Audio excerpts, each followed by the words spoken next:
Hello, welcome back to our channel. ఇవాళ మన AP inter first year నీతి శ్లోకాస్లో నిన్న వేషంన విశ్వసేత్ ప్రజ్ఞ చెప్పుకున్నాం కదా. ఇవాళ థర్డ్ పాయింట్ చెప్పుకుందాం. ఏంటంటే అది భుక్త్వా శతపథం గచ్చేత్ తాంబూలం తదనంతరం వామ పార్శ్వే తు శయనం ఔషధైః కిం ప్రయోజనం. భుక్త్వా శతపథం గచ్చేత్ తాంబూలం తదనంతరం వామపార్శ్వే తు శయనం ఔషధైః కిం ప్రయోజనం. ఈ వీడియోలో అయితే మీకు ఈ శ్లోకం అనేది బాగా గుర్తుండిపోయడానికి పిక్చర్స్తో సహా అయితే తీసుకొని వచ్చాను. చూడండి, ఫస్ట్ ఏమంటున్నారు? భుక్త్వా శతపథం గచ్చేత్. అవునా? భుక్త్వా అంటే ఏంటి? భుజించడం, తినటం. శతపథం గచ్చేత్. శత అంటే ఏంటి? 100 కదా.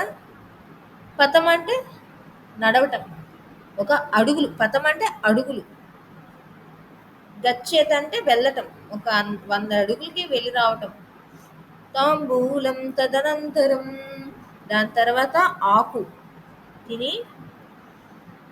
వామ పార్శ్వే తు శయనం, వామ పార్శ్వ అంటే లెఫ్ట్ సైడ్కి తిరిగి శయనం, నిద్రపోతే గనక ఔషధైః కిం ప్రయోజనం. ఈ మందులు, డాక్టర్స్ వీటితో ఏం పని ఉండదు అనేది కవి చెప్తున్నాడు అనమాట.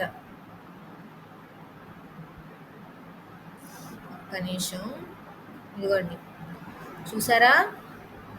అయ్యో, నేను ప్రజెంట్ చేయటం లేదా? సరేలేండి. ఇదిగోండి, ఫస్ట్ ఏమంటున్నాడు? భుక్త్వా శతపథం గచ్చేత్. భుక్త్వా శతపథం గచ్చేత్. గుర్తుపెట్టుకోండి, భుక్త్వా అంటే భోజనం చేసిన తర్వాత అని. చేసిన తర్వాత ఏం చేయాలంటున్నాడు? శతపథం. శత అంటే 100 స్టెప్స్. శత అంటే 100 స్టెప్స్ నడవాలి. ఓకేనా? ఇప్పుడు ఫస్ట్ లైన్ అయిపోయింది. చూసారు ఎంత ఈజీయో? భుక్త్వా శతపథం గచ్చేత్. ఫస్ట్ తినాలి, తిన్న తర్వాత 100 అడుగులు నడవాలి. తర్వాత ఏమంటున్నాడు? తాంబూలం తదనంతరం. తర్వాత ఏం చేయాలంట? ఆకు, తమలపాకును తినాలి. సో ఫస్ట్ లైన్ అయిపోయింది చూసారా? భుక్త్వా శతపథం గచ్చేత్, తాంబూలం తదనంతరం. తిన్న తర్వాత 100 అడుగులు నడవాలి. దాని తర్వాత ఆకు తినాలి. ఆకు తింటే ఏమైంది? తమలపాకు ఈజీగా డైజెస్ట్ అయ్యిద్ది అనమాట. అందుకని చెప్తున్నాడు భుక్త్వా శతపథం గచ్చేత్, భుక్త్వా శతపథం గచ్చేత్, భుక్త్వా శతపథం గచ్చేత్ తాంబూలం తదనంతరం, తాంబూలం తదనంతరం, తాంబూలం తదనంతరం. చూసారు ఎంత ఈజీగా ఉందో? మీరు కూడా నాతో కనుక వెనకాల కనుక రిపీట్ చేస్తే అంతే ఈజీగా ఉంటుంది అనమాట మీకు కూడా. ఓకేనా? ఒక్కసారి రిపీట్ చేస్తారా నాతో పాటు? భుక్త్వా శతపథం గచ్చేత్ తాంబూలం తదనంతరం. తర్వాత ఏం చెప్పాను? వామ పార్శ్వే తు శయనం. Left side. ఇదిగోండి, ఈ ఇమేజెస్ని గుర్తుపెట్టుకున్నారు అనుకోండి, మీకు ఈజీగా పోయం అనేది గుర్తొచ్చేస్తుంది అనమాట. ఎగ్జామ్ హాల్లో భయమే పడక్కర్లేదు మీరు. వామ పార్శ్వే తు శయనం. ఎట్ సైడ్కి తిరిగి కొనుక్కోవాలి? లెఫ్ట్ సైడ్కి. వామ పార్శ్వే తు శయనం ఔషధైః కిం ప్రయోజనం. ఇవన్నీ చేసామనుకో మనం చాలా ఫిట్గా ఉంటాము, మనం చాలా ఆరోగ్యంగా ఉంటాము, హెల్తీగా ఉంటాం. ఎందుకు? తిన్న వెమ్మటే నడుస్తాము, వాకింగ్ చేస్తాం, అంటే ఎక్సర్సైజ్ చేస్తున్నట్టు. ఇంకా తమలపాకు తింటే మనకి ఇంకా డైజెషన్ ఈజీగా అయ్యేటట్టు చేస్తుంది. ఇవన్నీ చేయడం వల్ల ఏమవుతుంది? మన బాడీలో ఉన్న టాక్సిన్స్ ఏమీ ఉండవు అప్పుడు మనకి. వాకింగ్, ఇవన్నీ ఎక్సర్సైజ్ చేయడం వల్ల. ఇవన్నీ లేకపోతే మనం ఎలా ఉంటాం? చాలా ఫిట్గా, ఆరోగ్యంగా ఉంటాం. అదే చెప్తున్నాడు. ఇవన్నీ చేసేవాడికి ఔషధైః కిం ప్రయోజనం. ఔషధాలతో ఏం పని? ఇలా రోజు తిన్న వెమ్మటే కొంచెంసేపు నడిచి తర్వాత తమలపాకు తినేవాడికి ఔషధైః కిం ప్రయోజనం. అసలు ఔషధంతో పని ఏముంది? అసలుకి దీనికి ఔషధాలతో పని లేదు, అంత ఆరోగ్యంగా ఉన్నాడు అని చెప్తున్నారు. భోజనము చేసిన తరువాత 100 అడుగులు నడవాలి. తరువాత తాంబూలము వేసుకొనవలెను.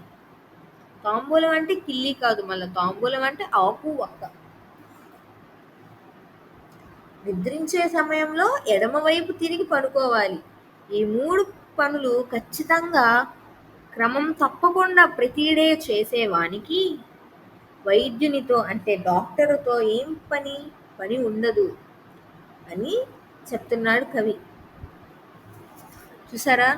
ఎంత హెల్త్ కాన్షియస్‌గా మనం ఎక్కడున్నా గానీ హెల్త్ గురించి చెప్తుంది ఈ పోయెమ్ మనకి. సో, గుర్తుపెట్టుకోండి ఉన్నది 3 ఎలిమెంట్స్.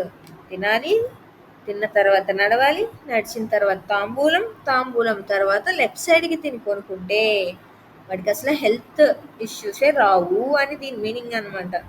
లాస్ట్‌లో ఇంకొక్కసారి అయితే పద్యాన్ని గుర్తు చేసి దీంతో అయితే ఎండ్ చేస్తాను.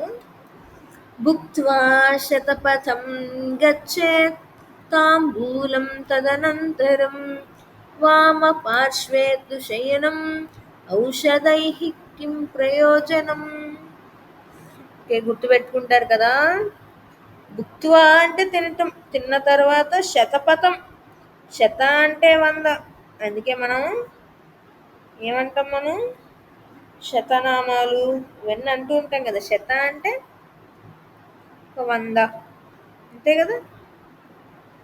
శతనామావళి అన్నీ అంటూ ఉంటారు కదా. అంతే ఎంత 100 అడుగులు వేయాలి. శతపథం, పథం అంటే అడుగులు. శతపథం గచ్చేత్ వాకింగ్ వెళ్ళటం. తర్వాత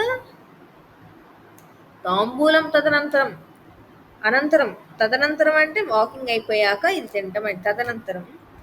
వామపార్శ్వేత శయనం లెఫ్ట్ సైడ్ తిరిగి పనుకుంటే అసలు అనారోగ్య సమస్యలు అనేవే రావు.